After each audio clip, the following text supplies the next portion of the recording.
Here we go. Yes, yes, yes. Yeah.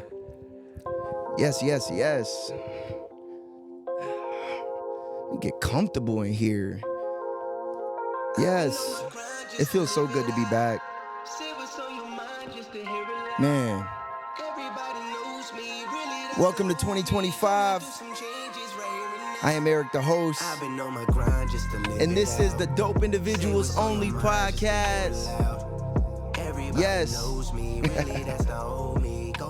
Changes right here and now. I've been on my grind. Oh, man. Really, that's the old me.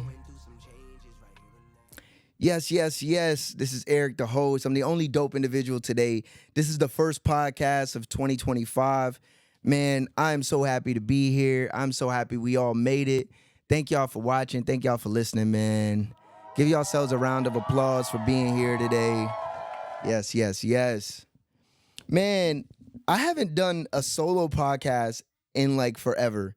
And the first time I'm doing a solo podcast in months, I'm doing it from my bed in my bedroom. Like, this is a crazy ass feeling. But I thought this was a very appropriate way to kick off the new year. Because 2024 was eventful. I think that's the best way I can describe it. It was eventful. And it was very life-changing in many aspects. And yeah, man, I'm just so grateful to be here, bro. I know the holidays was rough for a lot of people. I know some people that lost some people.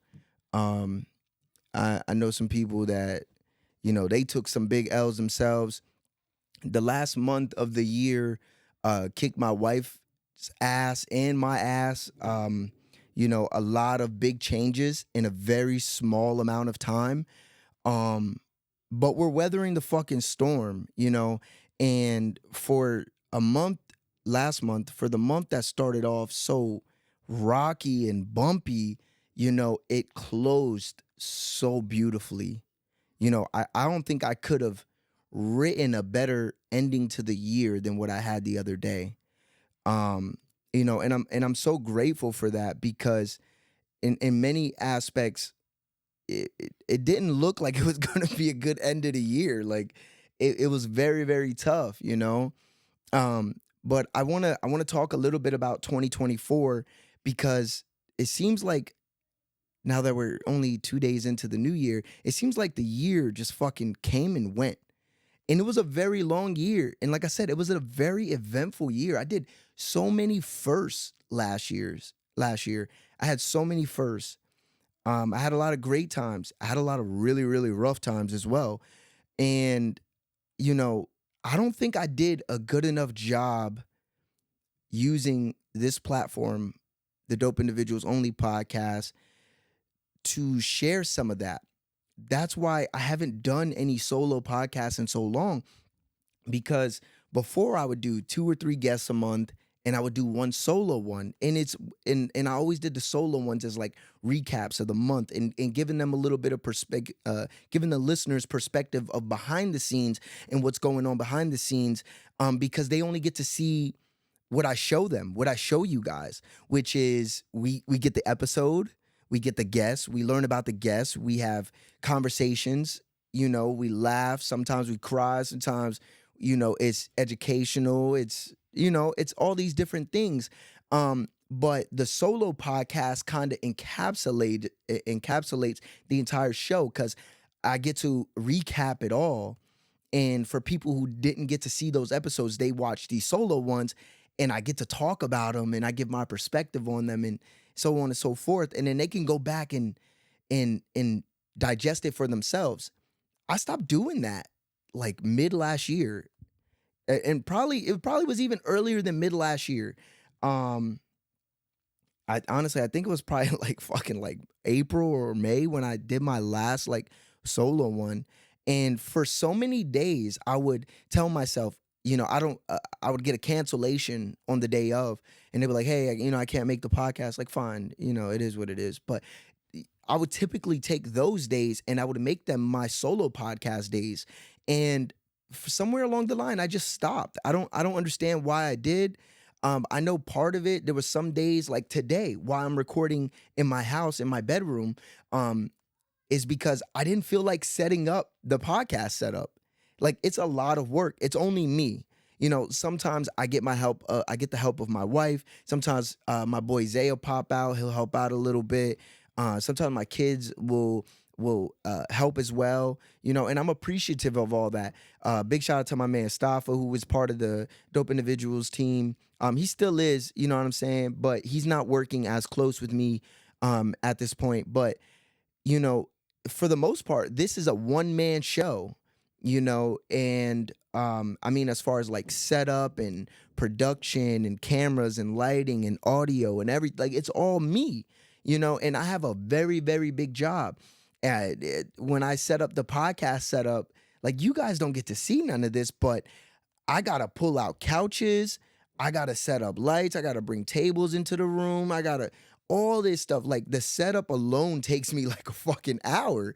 And sometimes I just don't want to do that. Like today, we worked all fucking day and I knew I wanted to do this and like I was like hell bent on it. But when I thought about the idea of doing all of that and then and then 40 minutes for cleanup and then to drive home, like I almost didn't do this, but I owed you guys and I owed myself this podcast here.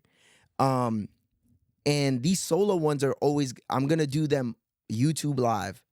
They'll be once a month, but I'm going to do them on YouTube live because I really like YouTube live. Because people come in, they drop comments, they subscribe, they give their opinions, whether I like them or not. Like I like that. On Instagram, that's where one of my, I get the most like interaction with people, but they don't participate in lives. And on TikTok, it's just random people come in and out, in and out. So I realized that I like YouTube live the most. So when I do my live episodes, this is the platform I will be using. So if you guys are fond of the live episodes, you know what I'm saying? This is where you want to be. Um, but yeah, it was a big setup. And I was like, fuck that. I'm going home and I'm going to do this shit in my bed. So here I am in my domain. And it feels so weird. It feels so comfortable and free, but it feels very weird to be back in my house. I haven't been in my house shooting my podcast since last summer. Um, and I've never shot it in my bedroom, so this is very uncharted territory. But yeah, the last year had just so many different changes. And like I said earlier, there was a lot of firsts for me. One of the biggest experiences of last year for me, which was a first, was I went skydiving. Like, I'm not sure I even told the podcast fans about that, but that was such a fucking incredible experience for our 13-year anniversary. My wife and I, we went skydiving this year. And let me tell you, it's fucking petrifying. It's petrifying, but it is the most exhilarating and freeing and petrifying experience I've had all in one. And if you've never done it or you're contemplating doing it, get your ass out there, go pay the $200, the $300, and go do it. Go do it. My life has changed so much since I jumped out of that motherfucking plane. There is something that I think has to change about you in order to willingly jump out of a perfectly good plane, knowing that 10,000, 12,000 feet below you is concrete. And if for some reason on that very day, that chute just doesn't want to open, that's it. That's it. I have 3 children. We own a house. We have a business. We have multiple animals. I got my mother, my father, brothers, sisters. I got a whole lot of shit to live for. And I'm only 29 years old. And the reality was, I I understood that I could die doing this. And I was like, what is life with no risk? It's fucking boring. And it's not to say that I needed to jump out of a plane to take risk, but I take risks, calculated risk all the time. But to really put my well-being and health in the fire is something I don't almost ever do. And maybe it's a self-preservation mechanism. Maybe it's because I grew up the way I grew up, which was crazy. So I feel like I escaped it to some aspect. And that's why I don't do it anymore. And like I said, I also realize that I have a lot to live for as well. However, I was down with this. And it's funny as hell because we paid for the video of us skydiving, and we did a rock, paper, scissors shoot to see who goes first. Now, I know that most people be like, you know, I'm not going to send my wife out there first. Like, I'm the man. I'm going to take the risk first. Like, if somebody in the middle of the night came to my house and tried breaking in, I'm not sending my wife up the steps. I'm going first. That's my job. But on this day, I was leaving that shit up to chance. Listen, we both taking a risk here. So rock, paper, scissors, shoot. And I won.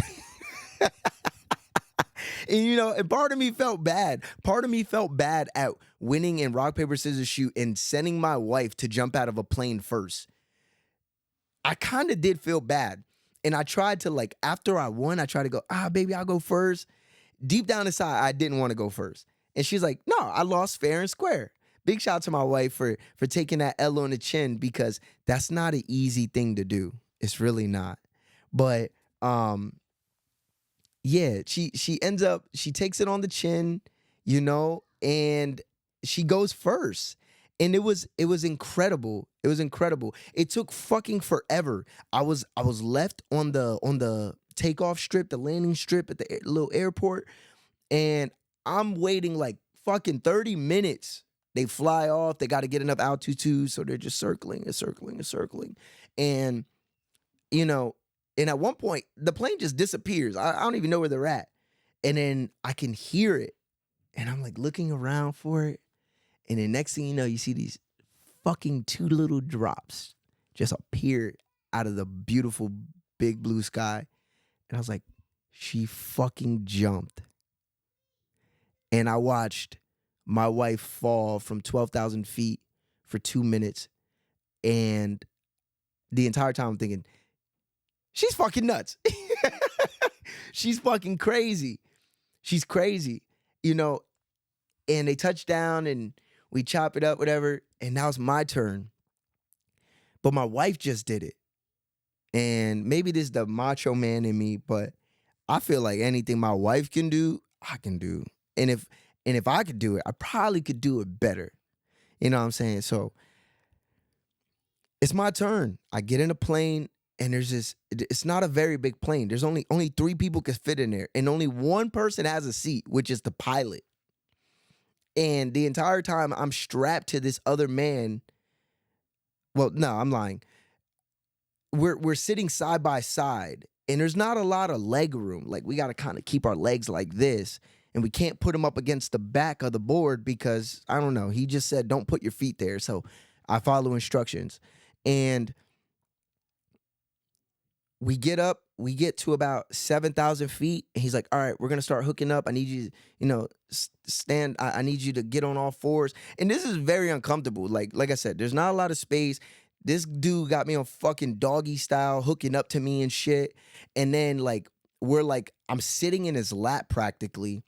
And we get up to about 9,500 feet. He's like, all right, we're at the last 1,000 feet. So now we're going to swing our bodies. I'm like, okay. So we swing our bodies to the front. Now we're looking out the windshield, and he goes, I'm okay. We're at 10,250 feet, and he opens up the door.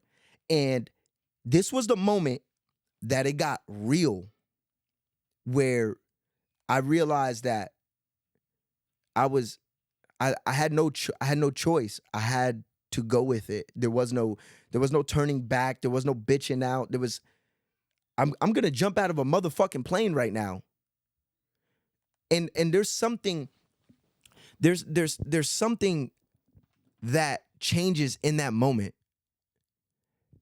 that it's petrifying. That door opens up. I've been on planes quite a few times in my life.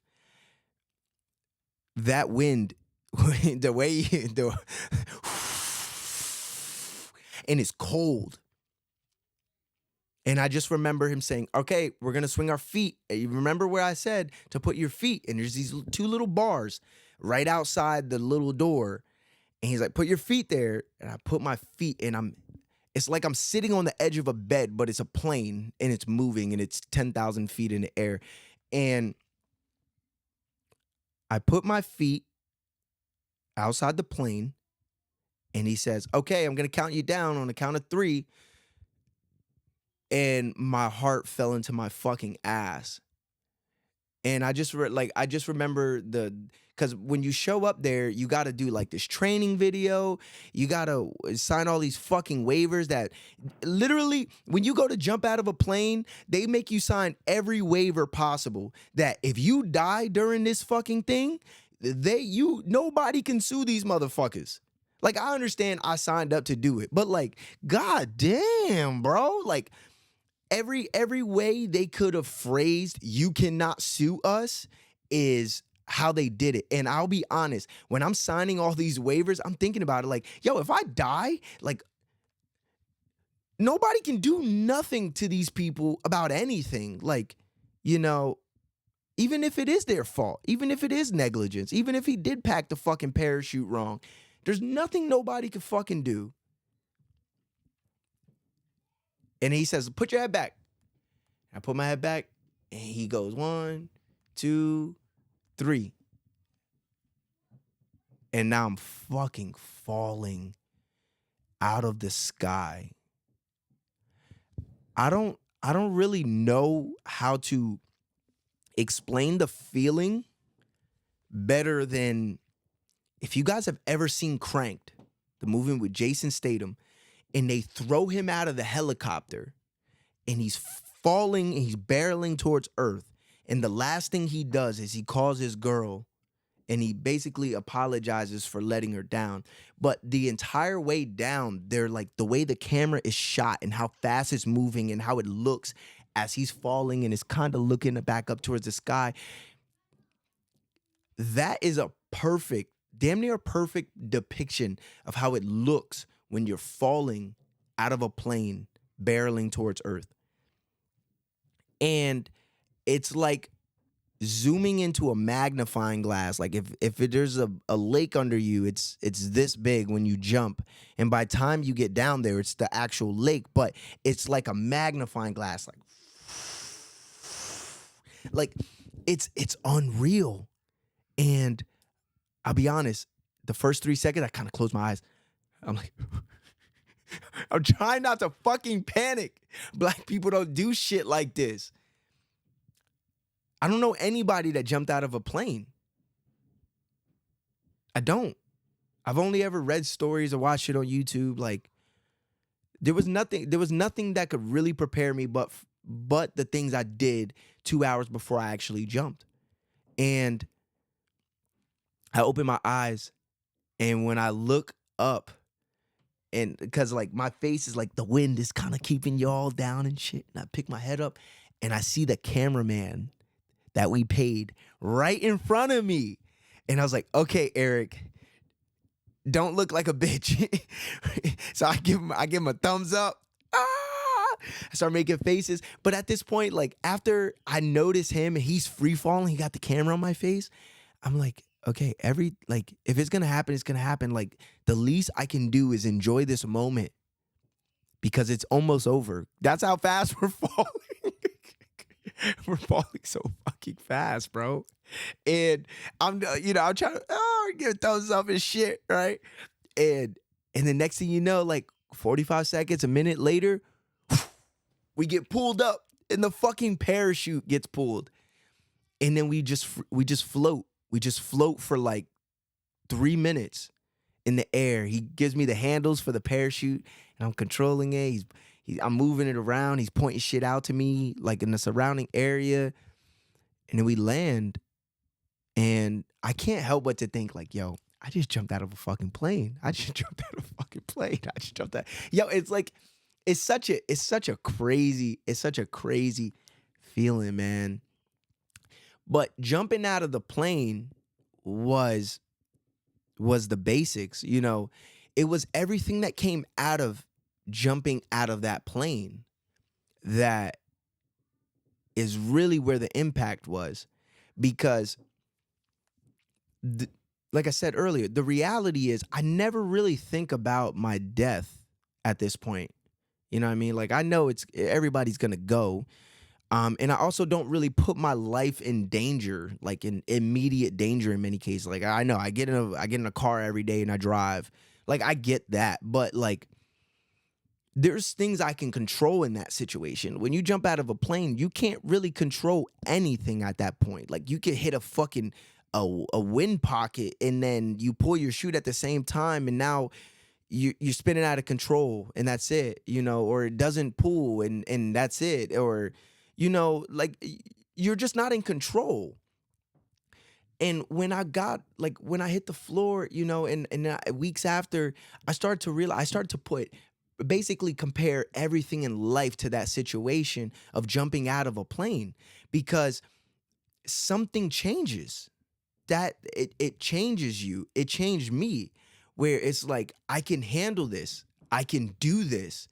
I've jumped out of a fucking plane before. I get on roller coasters and roller coasters that I think like I live in an area where Dorney Park is close to us, and the highest ride we have is Still Forest and it's 205 feet. But when you're at the pinnacle of Still Forest, everybody looks like little ants, and it's a fast ass fucking fall. But when you get on Still Forest after jumping out of a plane, 205 feet ain't shit.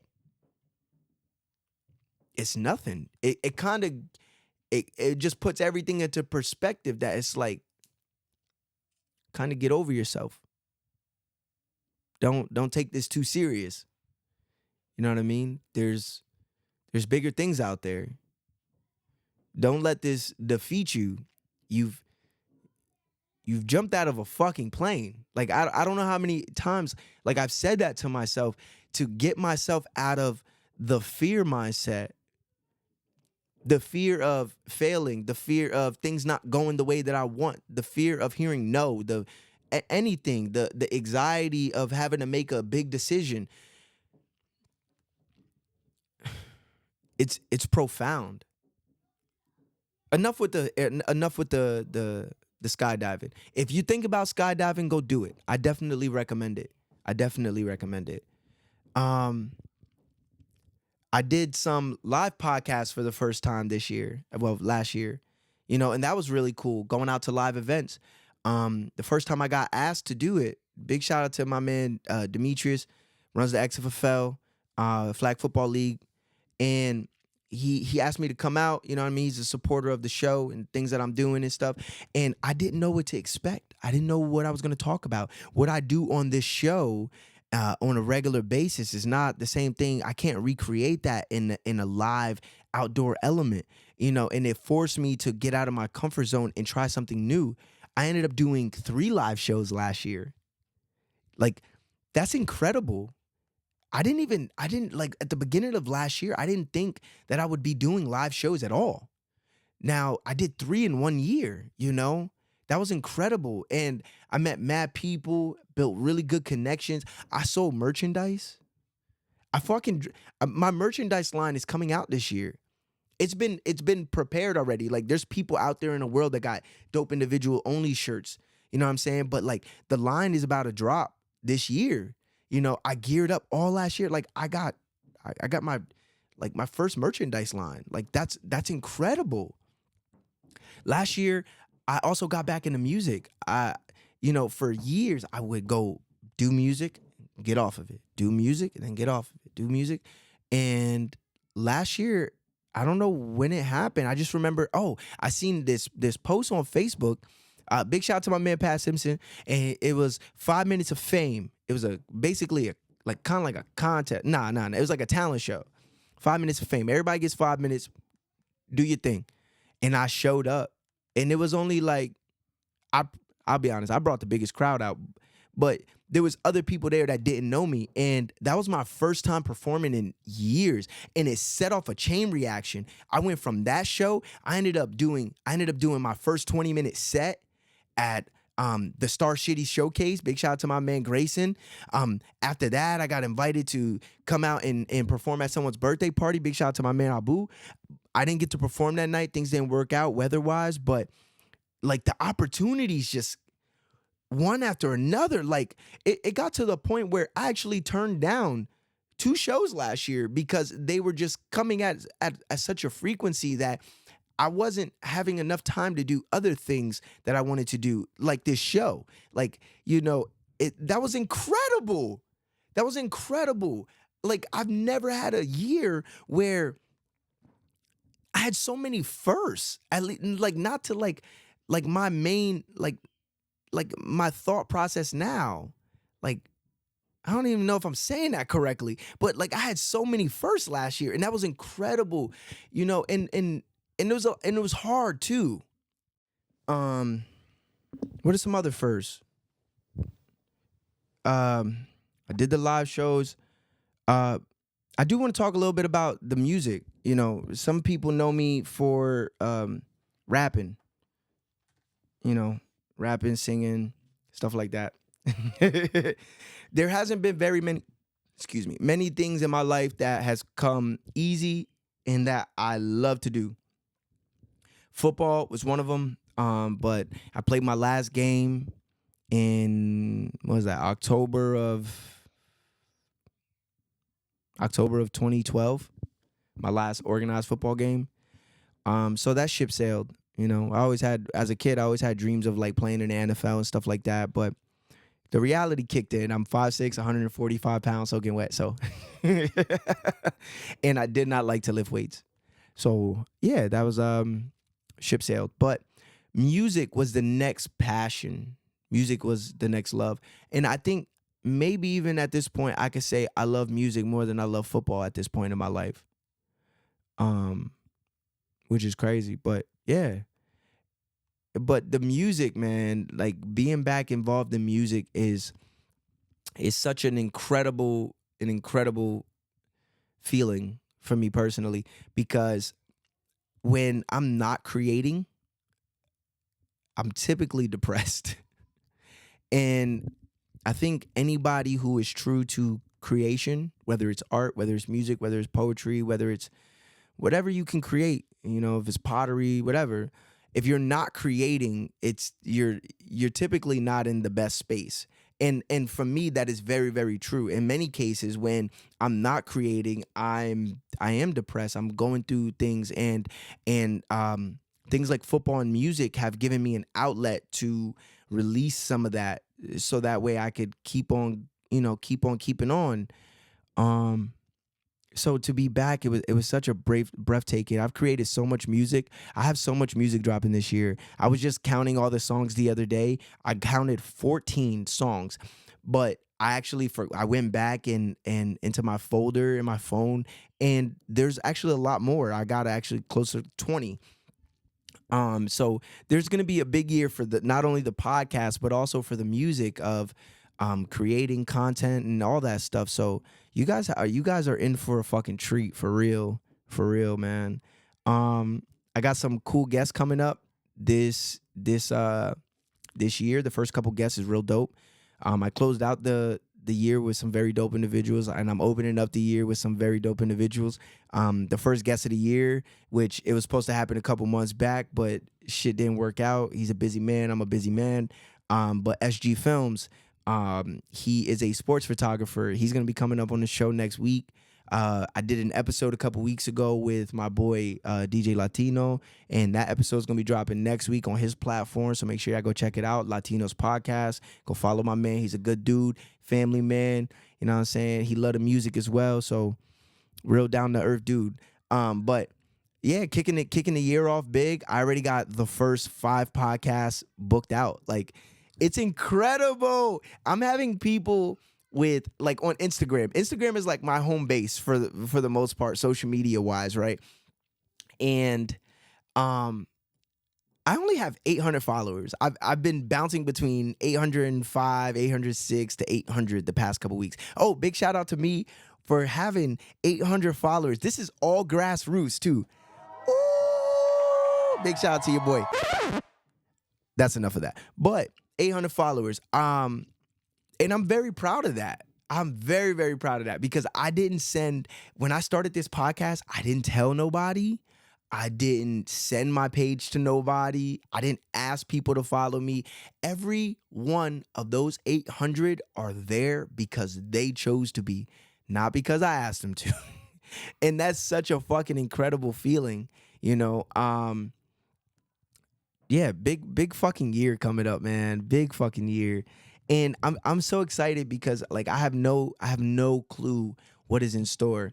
For the past couple years, I was doing some journaling earlier, and for the past couple years, I've been saying I'm gonna be a millionaire by the time I'm 30. Well, in 6 months, June 23rd is my birthday, so I got 6 months until I turn 30. I always said by the time I'm 30, I'm gonna be a millionaire. I got 6 months. Now, I still, to this very moment in time, I don't know how I'm going to become a millionaire in 6 months, but I have this undying, unwavering faith that I'm going to fucking be a millionaire by the end of this year, at the very least. And the goal is by my birthday to be a millionaire. And that's just, it's less about the money. Like, I don't care about money. I don't even like spending money. I'm so fucking cheap. I really don't give a fuck about money. I'll give all my motherfucking money away to people who need it more than I do. I do not give a shit. It's more so about the fact that I am a true believer in, I'm trying to figure out how to say this. All right, I'm a true believer in the law of attraction. We'll say that.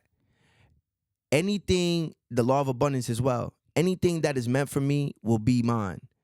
And anything that I'm destined to have, I will get. So that's why I have this unwavering, undying faith that, like, I'm going to be a millionaire by the time I'm 30, even though it's only 6 months away and I'm not a millionaire yet. So, yeah, man, I guess stay tuned for that. Okay, so as I said, 2025 is going to be an incredible year. And if you guys have been following the show for quite some time, then you guys know that I've been going to therapy for over a year now. And not only that, my wife and I, we did a couple sessions of couples therapy as well. We actually stopped after about our 5th or 6th because it kind of felt like a waste of money. My wife and I, we are not always perfect. There's times like we're at odds. You know, we're two different people. We have two different views, and we want things to be on our time. And the hardest part about relationships and making relationships work and last is, you ever heard this saying? You know you got a good deal when nobody leaves the table happy. That's essentially marriage. It's compromise. Like, I don't want to lose at all. She doesn't want to lose at all. But she knows, like I know, that we have to come to some type of middle ground, and we're going to have to lose something in order for this to work. And we'd rather it work than it not work over that something. You know what I'm saying? Like, the ends don't justify the means in this situation. Well, we stopped going to couples therapy because it was kind of a waste of money. My wife and I, we do a lot of different things to get our communication right. We do a lot of different things to keep our communication on pace. We do a lot of different things to make sure that we still like each other. We're always going to love each other. We are too intertwined at this point to not love each other, even if we weren't together. The hardest part about relationships is not growing resentment, and at least this is what I believe, is not growing resentment and then no longer liking and enjoying your partner. And there are days where I do not like my fucking wife. And there is days that she does not like her fucking husband.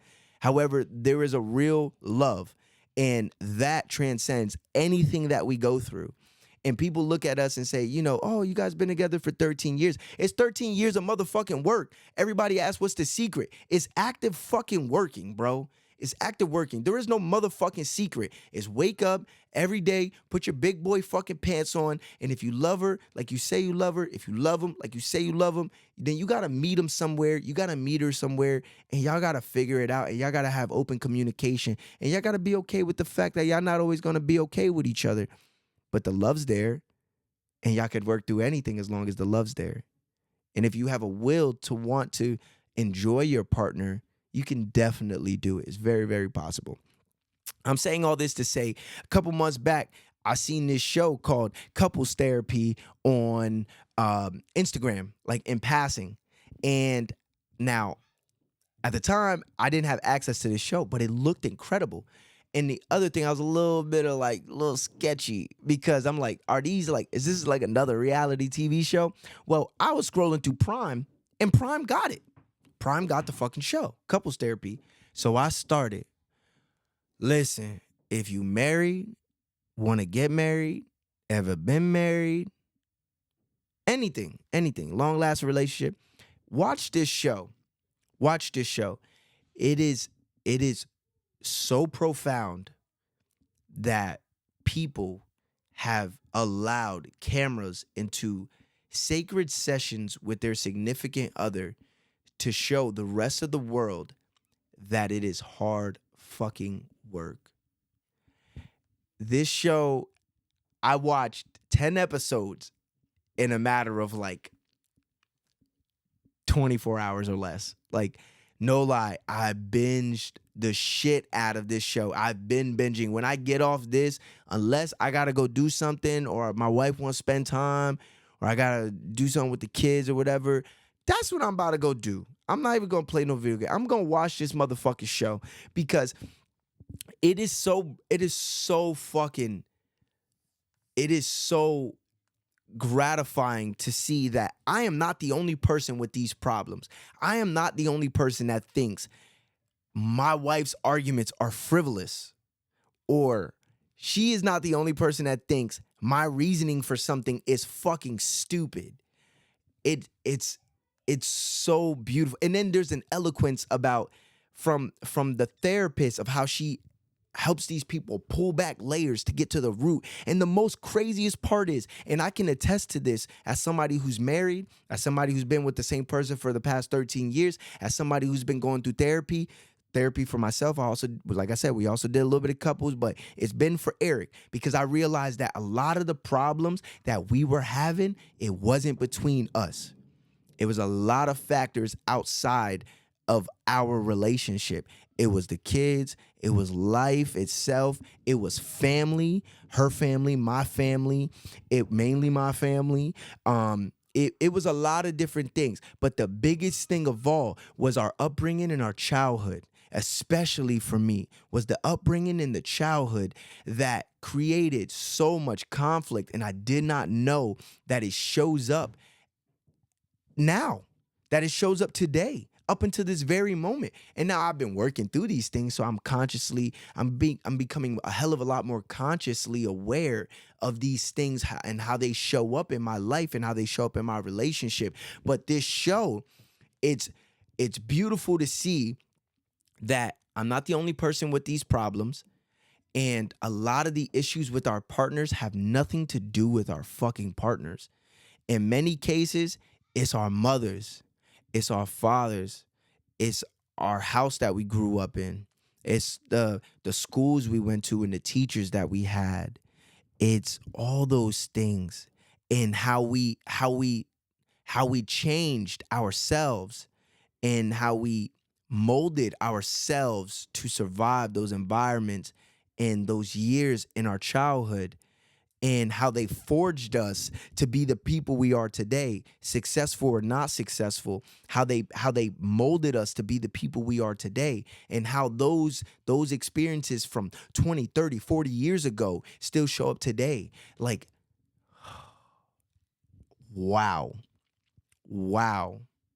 You know, and then I just got to give kudos to like the people who are participating in this show and allowing people to, like I said, be involved in something that's so personal. There was a long I went I went to about 8 therapy sessions, and I came home and I told my wife, "I don't think I got the right therapist." She said, "Why?" I said, "Because every time I tell him something, and especially when I'm talking about you and I, he typically goes, 'Wow, that's really hard, isn't it?'"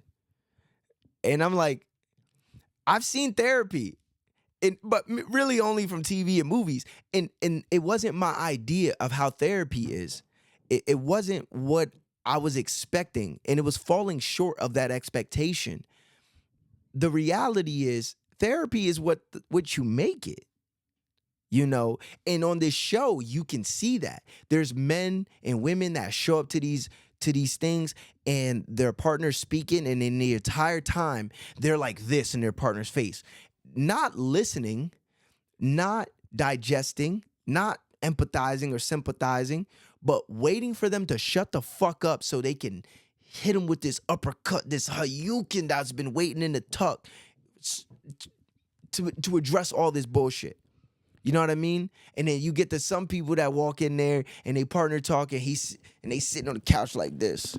Like, I don't even know why I'm here. I'm here because you need therapy, not because I need therapy, because you need therapy.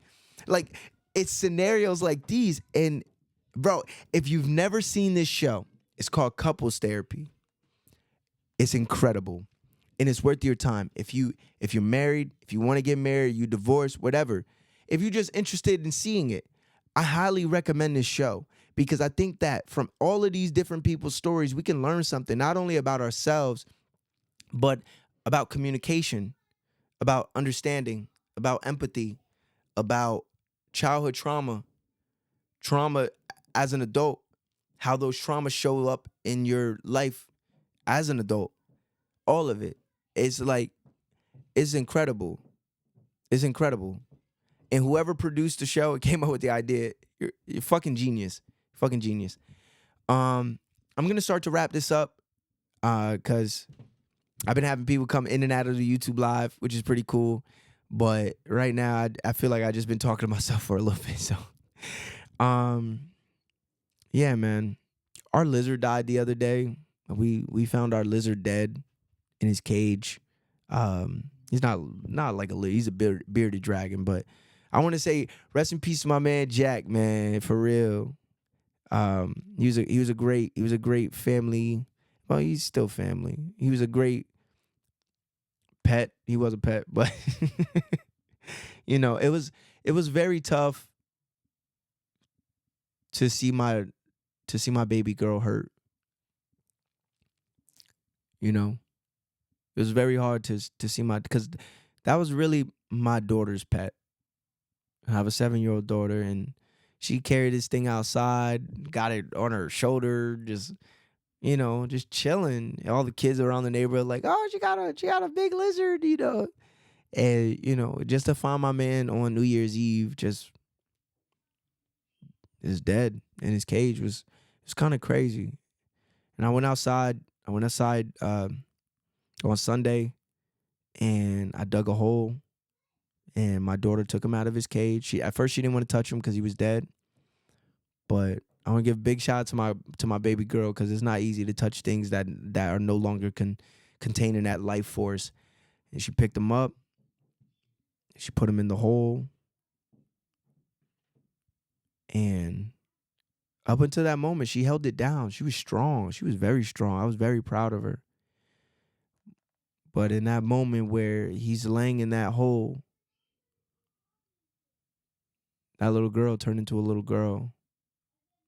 And as a father, it was very hard. It was very hard to see my baby girl hurting. And there's nothing I can do about it. In many cases, for her, this is the first of many. Jack is the first of many. she's gonna lose a lot. And they're not always gonna be animals. Sometimes they're gonna be people. Shit, me. Her mother, her grandmother, grandmothers, grandfathers, you know. And I don't know how to prepare someone for the inevitable. Even though it's inevitable, it's a lot harder than what it sounds like. Because even though we know it's all gonna happen at some point, nobody's ever prepared for the moment, you know? And it was hard to see my baby crying. It was hard to see my baby in pain. I covered him up.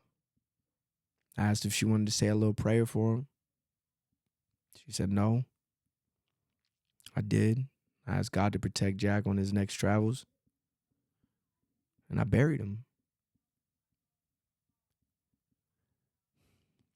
We have another baby lizard upstairs, another bearded dragon, and his name is Baby Jack or Jack Jack.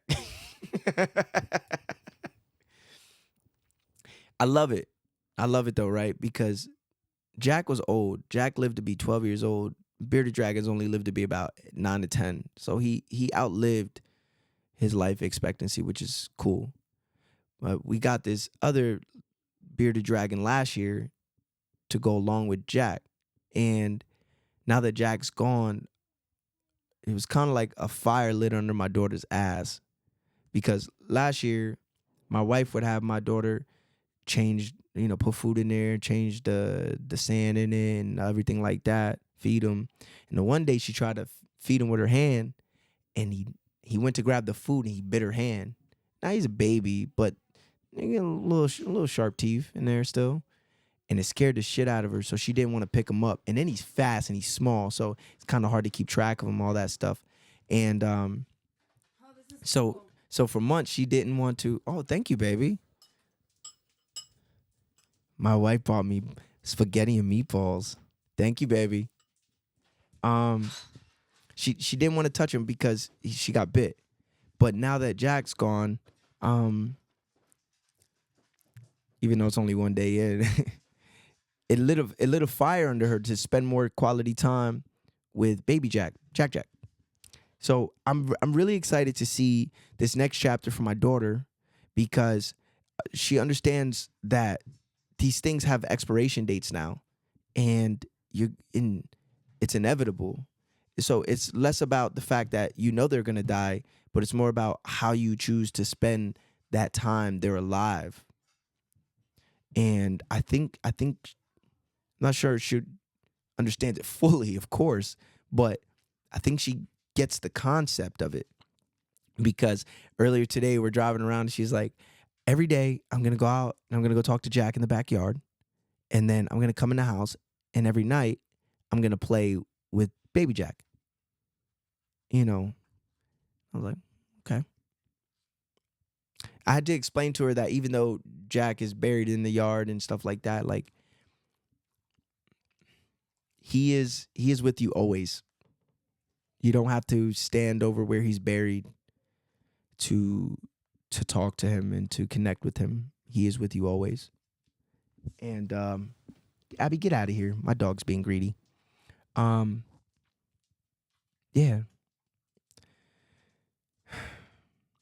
New Year's was incredible. For the first time in I don't know how long. My family doesn't always get along. My family, in many cases, like, we all love each other. Like, if somebody is like trying to fight, my family, it doesn't matter whether we're talking or not, they'll go to war. But if we have differences, nobody will speak to each other. And it's sad, right? Because for a long time, I always tried to be the glue. And I realized a couple years ago that it was very, very difficult to try to get people to understand each other. Shit, that's why I go to therapy, because I don't always understand shit. And I realized that I can no longer put myself in the middle. And somehow, some way, for the first time in years, my mother, my brother, my sister, and myself were all together. And there was no fighting. There was no arguing. It was a really, really good time. And I was so blessed to have all my family there to bring in the new year. Like, I couldn't have asked for a better New Year's gift, New Year's present. Like, yo, man, God works in mysterious ways. He really does. And, you know, I'm grateful for everything that I have. I'm grateful to be here. I'm grateful for everything. Because I know what it's like to not have nothing. I know it's like to come from nothing. So I'm grateful for everything. 2025 is going to be an incredible year, fam. For real. If you here now, consider yourself lucky to watch the glow up. And if you come along the ride during this year, I love you anyway.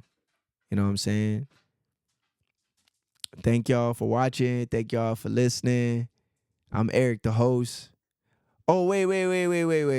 I got one more thing to say. I dropped a song on Christmas Eve. It's called Sunshine, Christmas Day. It's such a dope piece of work, I believe. But I would love if y'all would go and check out my new song, Sunshine, Christmas Day. All right, Sunshine, parentheses, Christmas Day, Erik the Host. You can find it on all streaming platforms, including YouTube. Look up Erik the Host, ERIK, the host. And let me know what y'all think. Drop a comment below, and let me know what y'all think, man. I really wanna know what y'all think of the song, because I think it's incredible. And it was so much fun to write it. I've always said I wanted to make a holiday song, Christmas song, and I accidentally did this. So big shout out to my man Dot Brown for the beat. Big shout out to him. My man's very talented. But yeah, man. Thank y'all for rocking with me. Thank y'all for watching. Thank y'all for listening. Shoot for the moon. If you miss, you still amongst the stars, baby. Yeah. Oh, this song is out too. Erik the Host. This is called Here and Now. Yes. But I'm signing off. Peace. All right. You're up. All right, guys. So we're here at Skydive NEPA. What are we doing today? We're jumping out of a plane. A perfectly good plane. Perfectly good. That's the best part. Yeah, right? You know? It's all optional. Whose idea was this? Yours? Hers. All right. Yeah. Mine. That's all right. But we got a lot of firsts, so this is one more thing we get to knock off. That's right. Well, you chose a good place to do it, and probably the best activity. You know what I mean? Much better than jumping out of a plane. Got beautiful weather. Doesn't get much better in this. When we booked it, we didn't even look at the weather. No? No, Well, we it's like meant to be then, right? Yeah. You know anyone that's ever done it? Yeah. Yeah, I know 3 people. I know a Three few people? people. Yeah? Yeah. Good. Well, now you can add to the stories, right? Yes, sir. We'll have a nice video for you when we're done, and we'll see you out there then. Yeah. Here we go. Let's get this done.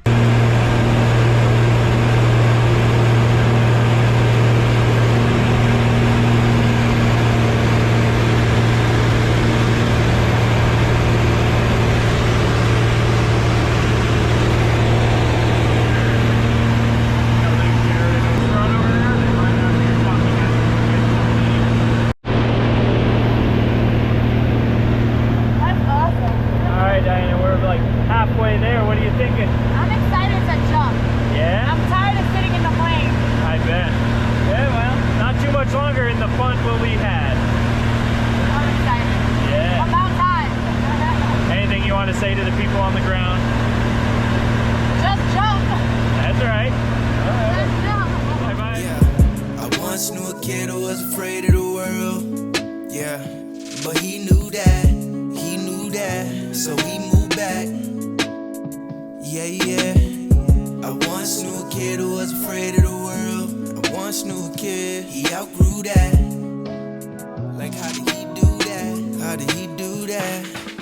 For as long as I remember, shipping and struggle. This little boy in the world now, he building up muscle. Cause all along he was pinned down with nobody love you. Lying to himself, he got comfortable in that bubble. He built the last stove, stood tall like a flagpole. And when they switched up and tried to back go, act slow, but on point like a math slope. And niggas acting up like a bad joke. Got a little woke and now we back on the scene. Little confidence to go. That's cool. It's cool. I feel like everybody should do this.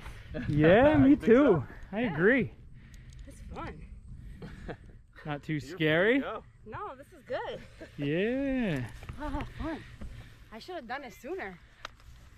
Yay! Did an awesome job. Should have a nice little memento video for you. This is awesome. This is good. I think more people should do it. I think so too. Yeah. I agree. High five. Yeah. All right, next up. Yeah, well, I'm saying just fucking do it. Just jump. Don't be scared. Just do it. It's not as serious as people make it seem. Just have fun. That's right. Just let go. That's all life's all about. That's it. You only Gotta get live a one. little. That's it. Just live a little bit. Just a little bit. Yeah. Nice. You ready? I'm as ready as I'm going to get. Just have fun. It's, show him the restaurant. The indoor skydiving was I cool. wanna go. So now it's time to level up and try this. This is the next step. So, That's right. yeah. I think you're ready. She did fine. You guys Now did it's your great coming turn. Down, yeah. So I'm ready to rock and roll. Well, I'll be right there to get it on film for you. So Sounds good. nice. Have I'm fun, excited. let loose, and just be comfortable. We'll see you out there. All right.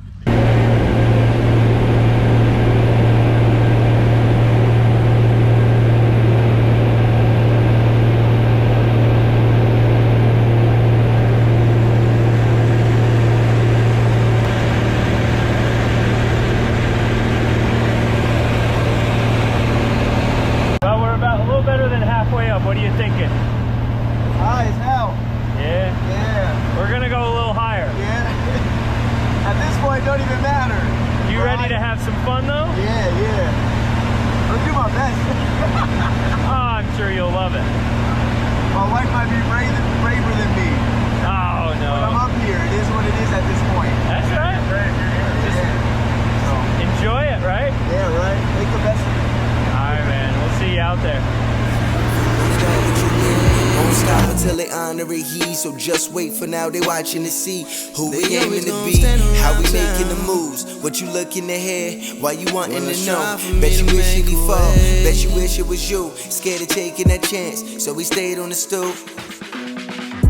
I once knew a kid who was afraid of the world, yeah, but he knew that, so he moved back. Yeah, yeah. I once knew a kid who was afraid of the world. I once knew a kid, he outgrew that. Like, how did he do that? How did he do that? And I knew that whatever I lost, I'll get right back. So I gave it all away. Yeah. Ain't no place that's called heaven. Yeah. I just jumped out of a plane. That's right. Mama, I'm crazy. You can get up. Good job. Oh, that was awesome. Awesome, man. That was awesome. What an adrenaline rush. Yeah. If anybody's thinking about doing it, the hardest part is getting here. Once you get here, just roll with the punches and have a ball. Once you get out and you start seeing how, oh my, I can't even talk right now. I'm so excited. That was awesome. I can't believe I just jumped out of a plane. Like, emergency evacuation. Good job, man. Oh, skydive is way better. You think so? Yeah, hell I don't know, yeah. I kind of like the parasailing. I was bored with this is way better than parasailing. Way If you're gonna better. way better. I don't know. I honestly thought about I think the unhooking. refresher of the water from parasailing was nice. I thought about unhooking myself because parasailing damn. was so boring. Oh yeah, he did. I'm like, yeah. at least we could fall from 60 feet. And he was like, yeah, I'll just jump in the water. Yeah, you don't want to do that here. Yeah, splat. It looked Awesome. just like Crank when I came down. Like when I opened up and then like I started falling, it looked like in Crank when he fell out of when he landed on the car. Oh my gosh, like, that was It happened exhilarating. so fast. Like it's like done. Once I was you like, fly out, you're done. I was sitting there one. I'm like, wow, we're falling for a really long time.